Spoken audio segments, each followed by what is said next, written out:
Dans cette vidéo, on va voir comment résoudre l'équation suivante.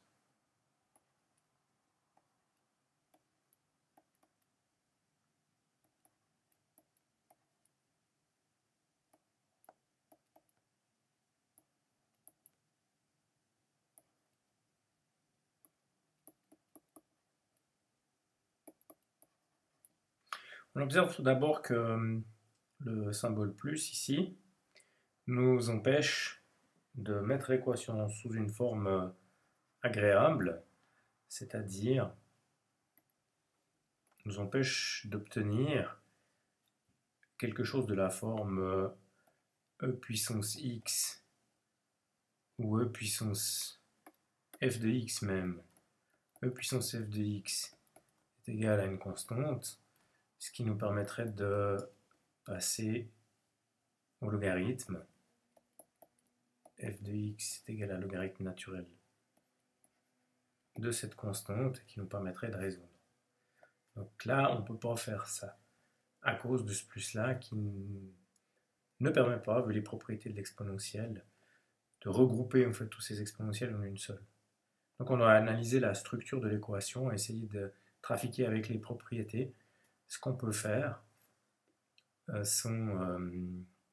sans arriver directement à cette forme-là. Donc ça j'efface, et j'observe ce que je peux faire ici, sous quelle forme équivalente est-ce que je peux mettre cette équation-là. Alors d'abord j'utilise cette formule-là.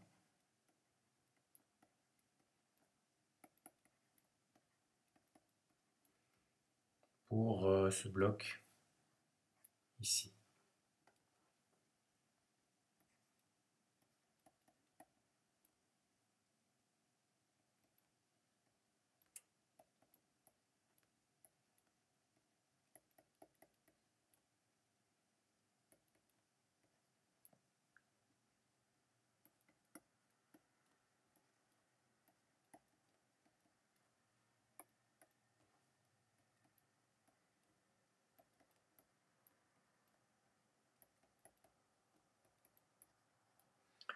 Une fois qu'on a ça, on peut observer que 6x plus 2, c'est 2 fois 3x plus 1, donc je factorise mon exposant.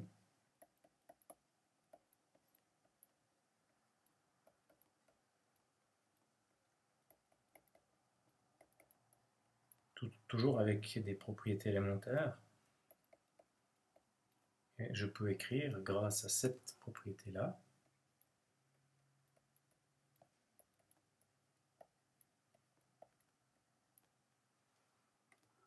l'expression suivante.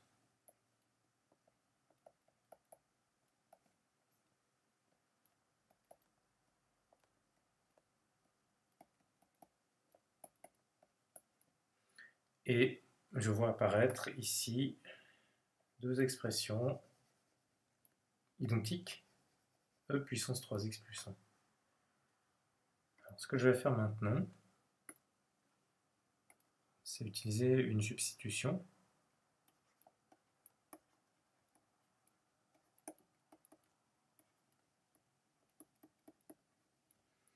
Ce qui me donne dans mon équation la chose suivante.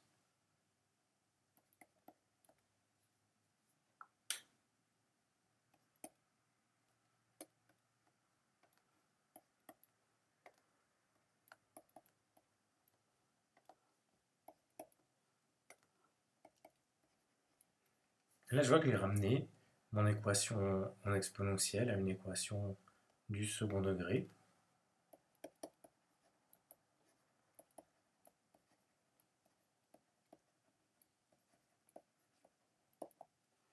Équation dans laquelle t va être facile à trouver.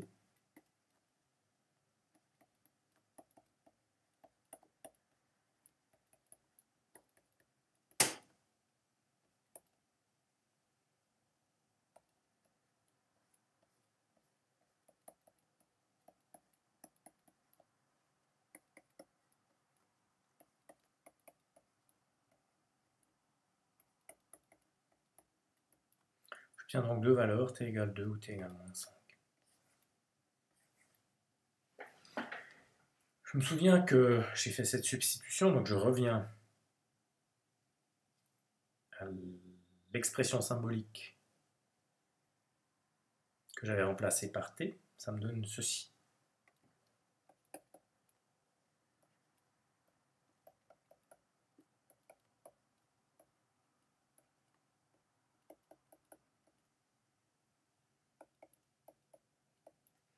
La deuxième expression est impossible à réaliser. Il n'est pas possible de trouver un nombre réel tel que lorsque je fais le calcul e puissance ce nombre réel, ça me donne moins 5.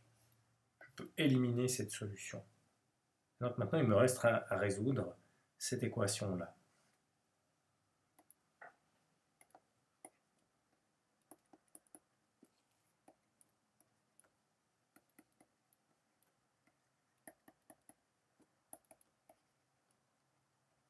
J'utilise pour cela les propriétés des logs exponentiels, la définition en fait, ces fonctions étant réciproques l'une de l'autre. J'obtiens maintenant une équation du premier degré à résoudre.